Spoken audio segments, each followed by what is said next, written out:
Dear listeners, this is Secrets in the Smoke. Settle in. Breathe slow. And let the darkness do the talking.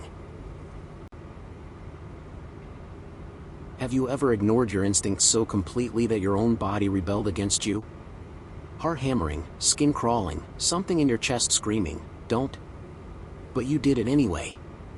For money. Would you take a job that offers cash, no paperwork, no background checks, and only one real requirement? Follow the rules. Even when the rules don't make sense. Even when they feel like they're written in blood instead of ink. Because I did. And now, I don't think I ever really walked away. It started 2 months ago. I was broke. Not the tight on cash, broke. The kind of broke where your stomach becomes your alarm clock. Car totaled. Job lost. Rent due. Utilities overdue. Every text notification gave me a full body spasm because it could be my landlord, the bank, or a collections bot reminding me I was already underwater. I'd burned through all my favors.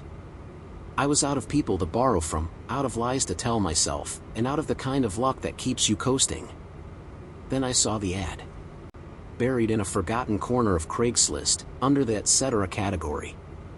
No images. Just text. Night security needed, cash paid daily, discretion required. No prior experience necessary. No background checks. Must be punctual. Must follow the rules. There was a number. A name, Marvin. Call between 9 p.m. and 11 p.m. only. It reeked of desperation, and at that moment, I was fluent in it. I called at 9:04. Marvin picked up on the second ring. His voice was dry, clipped.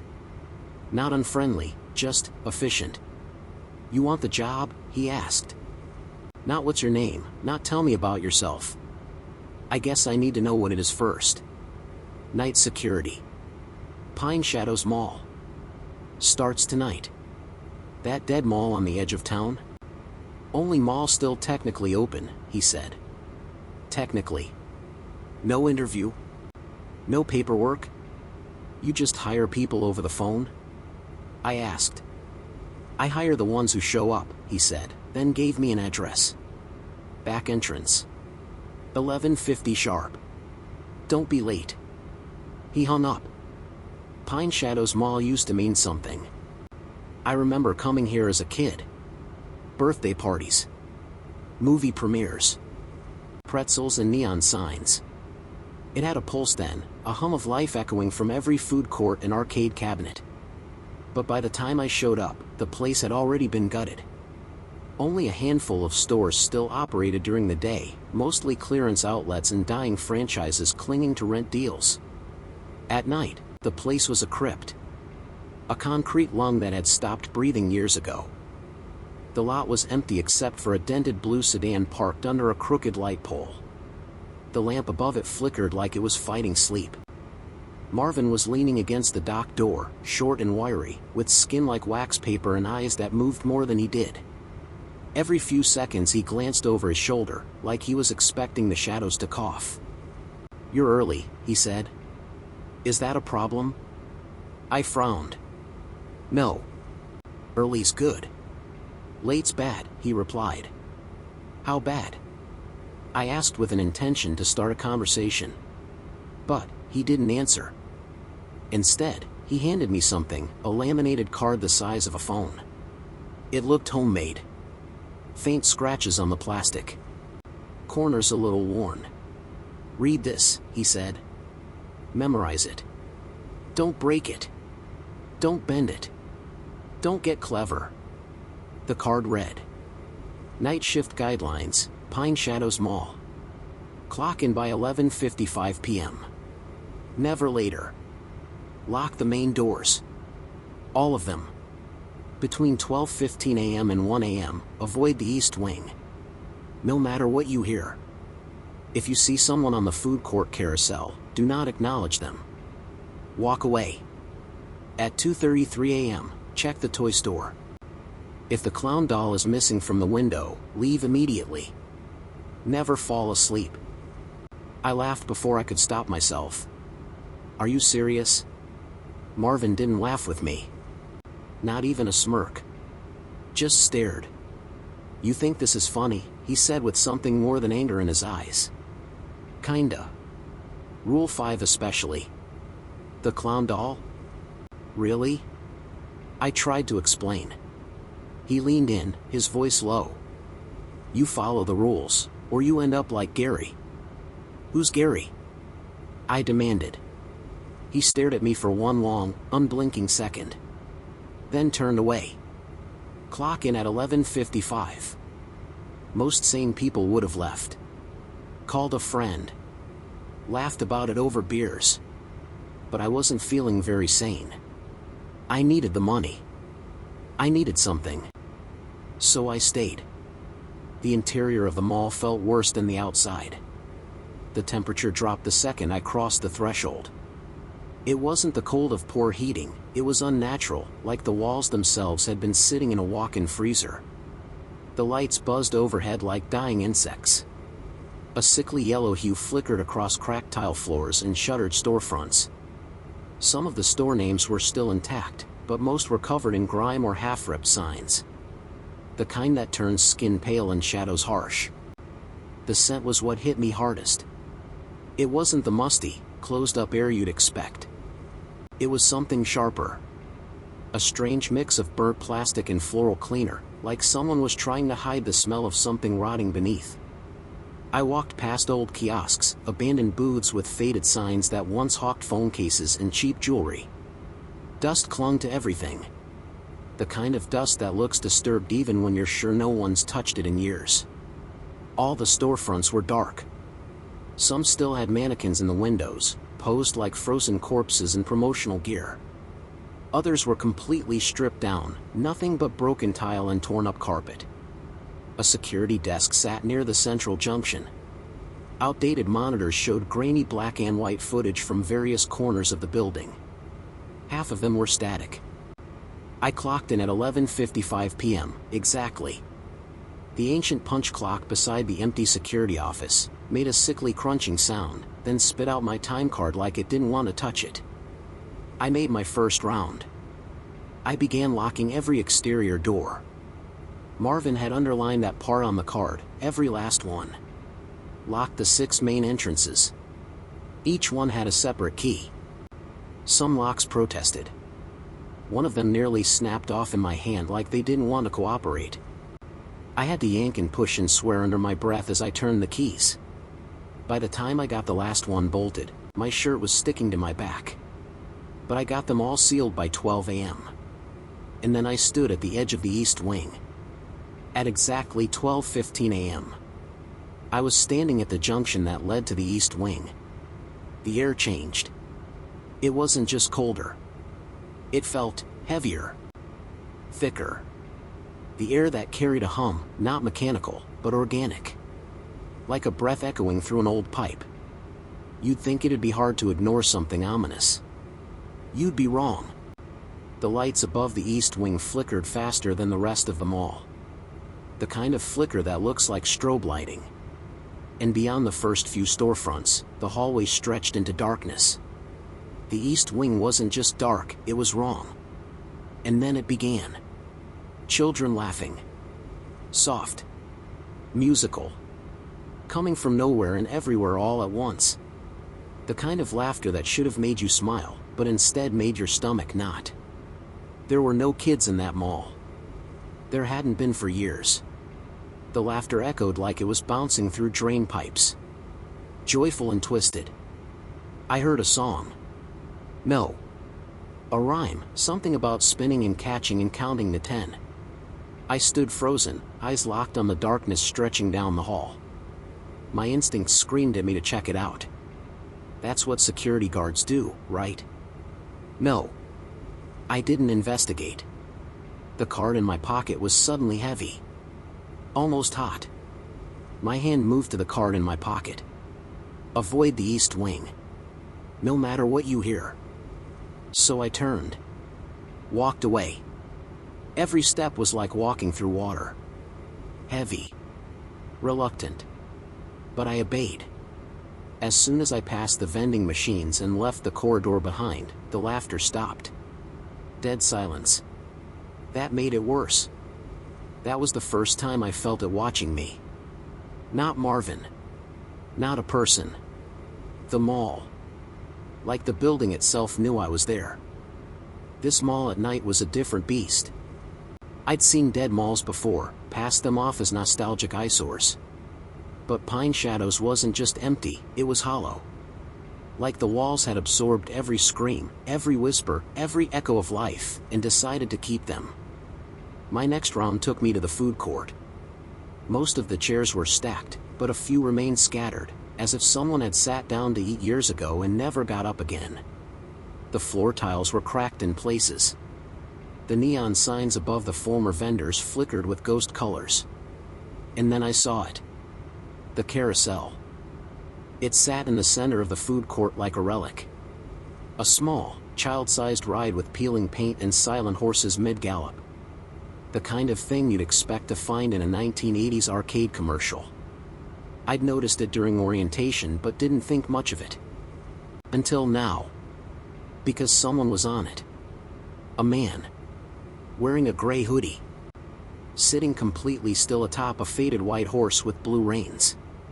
His head was tilted slightly downward. I couldn't see his face. Every inch of my body tensed.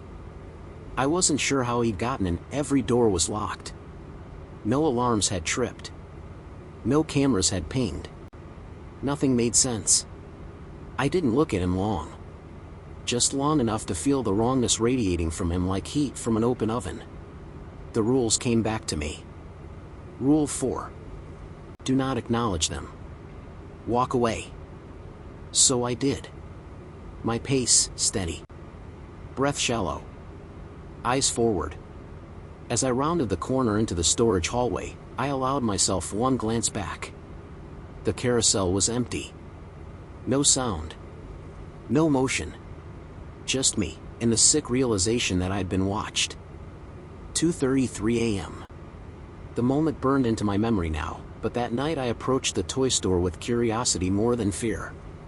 The glass windows were grimy, streaked with years of fingerprints and smudges. Old displays sat gathering dust, wooden trains, off-brand action figures, plastic dinosaurs. And in the window, right where the rules said it would be, the clown. It was about 2 feet tall. Red yarn hair, painted white face, cracked smile. A red nose that looked like it had been jammed on crooked. Its eyes were painted with long black lashes, and little blue teardrops beneath each one. It was still. Harmless. But I swear to you, it looked aware. I stared at it longer than I should have. Waiting. Wondering. Then, I exhaled. My throat had gone dry. My legs were stiff. But nothing had happened. The doll was still in place. That meant I was safe, for now. When dawn broke, Marvin was waiting for me by the back entrance, arms crossed, eyes unreadable. "You did good," he said, like he didn't expect me to. I wanted to ask questions. About the clown. The man on the carousel. The East Wing. All of it. But before I could open my mouth, he was already walking back toward his car. I told myself it was just stress. That I was overreacting. That my brain was filling in blanks like it always did when things felt too quiet. I figured I could muscle through. Make it a week. Stack enough cash to get my car fixed and buy some breathing room. But the mall didn't work like that. Pine Shadows doesn't let you adjust. It waits. It watches. And then it changes the rules.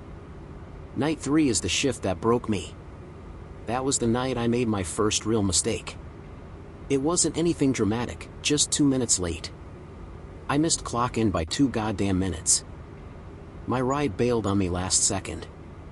Said her cousin got sick or arrested or both, and she had to turn around. The buses stopped running before 11, and I didn't have cash for a cab, so I ran. Literally ran, across town, through a cold spring night, lungs on fire, shoes slapping pavement like they were trying to fly off my feet. The whole way there, I kept checking the time on my burner phone. 11:40, 11:47, 11:52, 11:54, 11:56, I was still outside the mall. 11:57, I slipped my badge into the clock and heard it punch the time. 2 minutes late. I stood there, panting, sweat freezing on my neck, staring at the card like the numbers might change if I looked hard enough. But they didn't. And the mall felt it. The lights were different. They buzzed louder, like angry bees trapped in glass. The hum wasn't consistent anymore, it warbled in and out, like static through a dying speaker. The air itself carried a weight, thick and uneasy.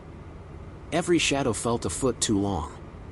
Every step echoed a beat too late. Then the radio started crackling. At first I thought it was just interference, bad batteries or dust in the wiring. But the sounds weren't random. They had rhythm.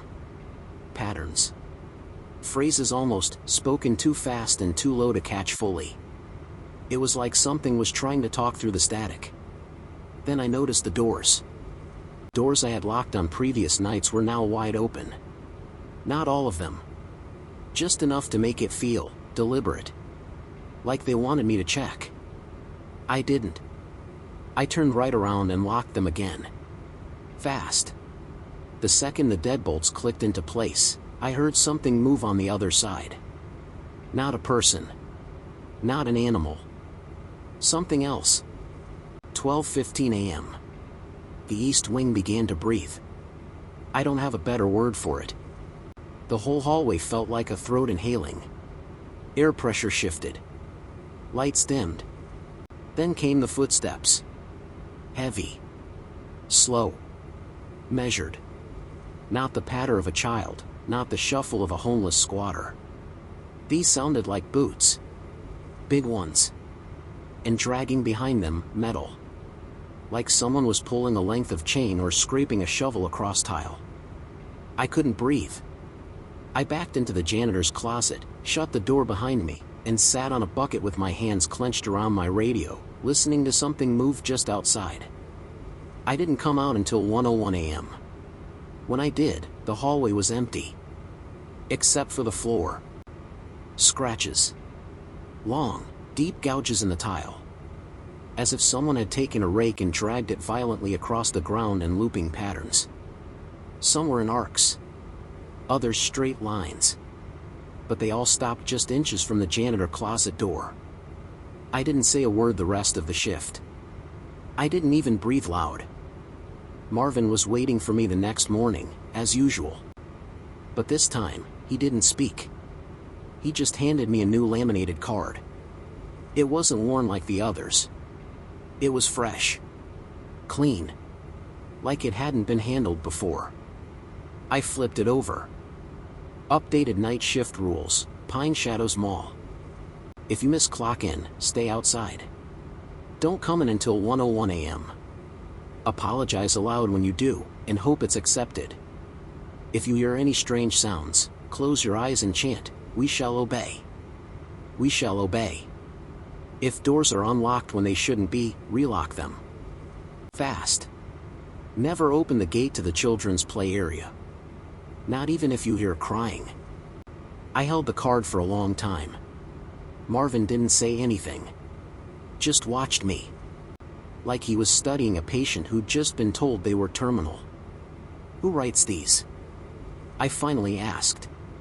He shook his head. They write themselves. The next several nights were hell. I started seeing things.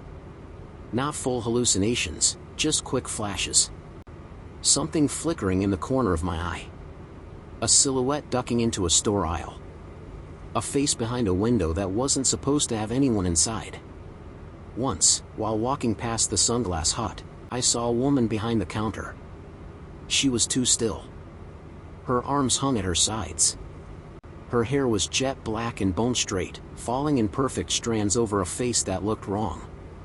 Smooth. Too smooth. Like someone had drawn it in a hurry and forgotten the eyebrows. Her eyes were all black. No whites. No irises. Just glassy voids staring through the display glass like it wasn't even there. She didn't blink. She smiled. I did not smile back. I moved fast, didn't break stride, didn't turn around. But when I got to the end of the hall and glanced back, the sunglass hut was empty again. I started talking to myself just to keep focused, reciting the rules like mantras, whispering songs I barely remembered from childhood, making up names for the mannequins so they felt less threatening. It didn't help, but it gave me something to do besides panic. And then came the worst night. It was 2:33 a.m. The moment I'll never forget. Ever. I made my way toward the toy store like always, heart pounding, mouth dry. The mall was pin drop silent. Not even the flickering buzz of overhead lights. I got to the display window, and the clown was gone. No wide grin. No plastic limbs. Just an empty spot on the shelf with a faint imprint in the dust where it had been sitting. I froze. Every inch of me wanted to believe I was wrong. That maybe they moved it during the day. That maybe it fell off. Maybe anything. Then I heard it. A giggle. Right behind me. I turned. Slowly. Like my bones had forgotten how to work. There it stood. The clown. Upright. In the middle of the corridor. Its head tilted to one side like it was trying to understand me. Its arms hung loose, fingers curled inward like hooks. Its smile, painted, but somehow too wide. It took a step. And then another. I didn't wait for a third. I bolted. I don't know how I ran that fast. I just know my legs moved before I even told them to. I tore down the hallway, past the carousel, past the food court, down the west wing. When I reached the loading dock door, I fumbled with the keys. Hands shaking. Keys clinking. Another giggle. Closer. I turned. 10 feet away. The clown stood there, still smiling. I don't remember unlocking the door. I just remember bursting into the parking lot and collapsing against the concrete, gasping for air that didn't smell like death and bleach. Marvin was there. Standing next to his rusted-out sedan, arms crossed. You saw it, didn't you? I nodded. Couldn't speak. You left before your shift ended. He said. It was going to kill me, I choked out. He didn't deny it. He just said, yeah. That's usually what happens when the clown moves. I didn't come back the next night. Or the one after that. In fact, I stayed away for an entire week, the longest 7 days of my life. I barely slept. Every time I closed my eyes, I saw that clown doll, head tilted, feet twitching with anticipation. I saw the empty toy store shelf. I heard the click of its little shoes on the tile. But the worst part? I missed it. I missed the twisted predictability. The rules. The structure. I missed knowing when to be afraid and when I could breathe again. Normal life didn't offer that. At least in Pine Shadows, the monsters made sense, they told you how to survive. The money ran low again. I rationed it. Skipped meals. Sold my gaming console. Even sold my dad's old watch, the one thing I'd kept after the funeral. But by the 7th day, I was staring at an empty fridge and an eviction notice taped to my door. That laminated card, the one with the updated rules Marvin gave me, was still sitting on my table. I hadn't opened it again. Couldn't bring myself to. But I kept thinking about one line. Rule 2 from the updated night shift protocols. If you hear any strange sounds, close your eyes and chant, "We shall obey. We shall obey." What got under my skin wasn't the threat itself. It was what the rule implied. That the strange sounds weren't a possibility. They were a guarantee. The rule wasn't there just in case something happened. It was written because they knew it would. Like it was routine. Like it was scheduled. Like it had a shift of its own. Like whatever was out there wasn't just haunting the place. It was running it. I showed up that night at 11:50 p.m. No call ahead. No warning. Just walked through the back door like I never left. And Marvin was there. Sitting in the security office this time, sipping something from a styrofoam cup. He didn't look surprised. He looked like he'd been expecting me. "Are you ready to stop running?" he asked. "I'm not sure," I said. "But I'm broke." He nodded. Pulled out another laminated card. The edges were silver this time. Not gray. Not white. Silver. Final protocols, Pine Shadows Mall night security. If the clown appears again, you have 2 minutes to leave the mall. If the man on the carousel waves at you, wave back. Then close your eyes and count to 10. Never speak to the cleaning woman. She's not real. If you receive a call from an unknown number between 2:22 and 2:44 a.m., end the call immediately and shut off your phone. Above all else, do not question the rules. It was the last line that got me. Not just the words, but the tone. The desperation under them. Do not question the rules. Not can't. Not shouldn't. Do not. It read like a warning to me, personally. Like it knew I was the kind of guy who would start pulling at threads. That night was the one I'll never forget. It started like the others, walking the same routes, locking doors, checking cameras. But tonight felt different. Something was in the air, something heavy and oppressive, like the mall itself was holding its breath. I couldn't shake the feeling that I wasn't alone, despite the fact that I was. At around 1 a.m., I walked past the food court again. The carousel was silent, the horses empty. The air was thick with the musty smell of old popcorn and stale air conditioning, and the lights flickered above. Then I heard her. The faint sound of someone humming. I stopped in my tracks, my heart thudding in my chest. It wasn't a laugh this time. It was a low, eerie hum, a tune that made no sense, as if it was part of a forgotten lullaby. I couldn't pinpoint where it was coming from, but the mall felt alive in a way it hadn't before. I glanced down the hallway and froze. A woman stood near the janitor's closet, sweeping. She wore an old, faded uniform with the name Edna stitched across the front. She was humming to herself, her back to me as she pushed the broom back and forth across the floor. I didn't recognize her. I'd never seen her before. She was scrubbing tiles near the pretzel stand. She was talking to herself. Or to the mop. Or to the air. It was hard to tell. I froze mid-step. I knew the rule. Never speak to the cleaning woman. But then, she looked up. Right at me. And she said, "They never listen. Even the rules are part of the trap." My breath caught in my throat. I didn't mean to respond. I swear I didn't. But something inside me cracked open. "What do you mean?" I asked. Her smile twisted. Not in a friendly way. In a skin-tearing, cheek-splitting, meat-pulling kind of way. Her mouth stretched past the limits of her face, revealing rows of crooked, two human teeth and something behind her eyes that didn't blink. "They write the rules so you feel safe," she whispered. "But safety is the first lie." Then she lunged. I fell back hard onto the tile. The wind knocked from my lungs. Her face was inches from mine. Her eyes glowed like dying embers. Her breath reeked of bleach and rot and something else, static. I screamed. Kicked. Her body hit the floor like smoke.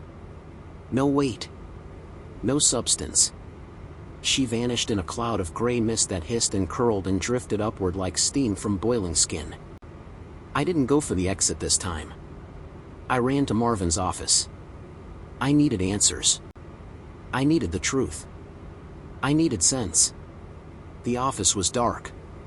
Empty. No sign of him. But the desk drawer was open, and inside it, I found a folder. The folder. The one he must have given all of us. Inside were photographs, dozens of them. Polaroids, old ID badge printouts, security cam stills. Each face marked with a name. Each name with a note beside it. Gary, Broke Rule 5. Clown took him. Sam, East Wing at 12:22. Lost. Lena, spoke to a cleaning woman. Assimilated. Dan, talking back. Becoming aware. My name. At the bottom. In red ink. Under it. Initiate protocol. Let him run. What? Run? Like I was part of a test. Or a trial. Or a joke with a punchline no one gets to laugh at. I felt sick. Because if they let me run, that means they knew I would. That they wanted it. That maybe they needed it. I grabbed the folder and bolted. And this time, the mall didn't fight me. The doors open on the first try. No jam block. No clown doll. No children laughter. Just me. In the night air. I didn't stop running until I reached the main road. Didn't stop until I saw headlights and pavement and a gas station with flickering fluorescent signs that looked positively divine compared to what I'd just escaped. Now I'm here. Sitting in a diner at 3:14 a.m. Writing this down on napkins and scratch paper. Watching the front entrance. Flinching every time the bell chimes above the door. Not because I'm worried someone from the mall will find me. But because I think something already did. There's a man sitting outside. Gray hoodie. Hood up. Just staring through the window. He hasn't moved in over 30 minutes. And the waitress keeps asking why I'm talking to myself. But I'm not. I'm talking with her. The cleaning woman is standing behind the counter. Still smiling. So I'll end with this. Have you ever read a story that didn't feel like a story at all? Just a warning in disguise? If someone ever offers you a job at Pine Shadows Mall, say no. No matter how broke you are. No matter how desperate. Because once you clock in, you're not just working a job.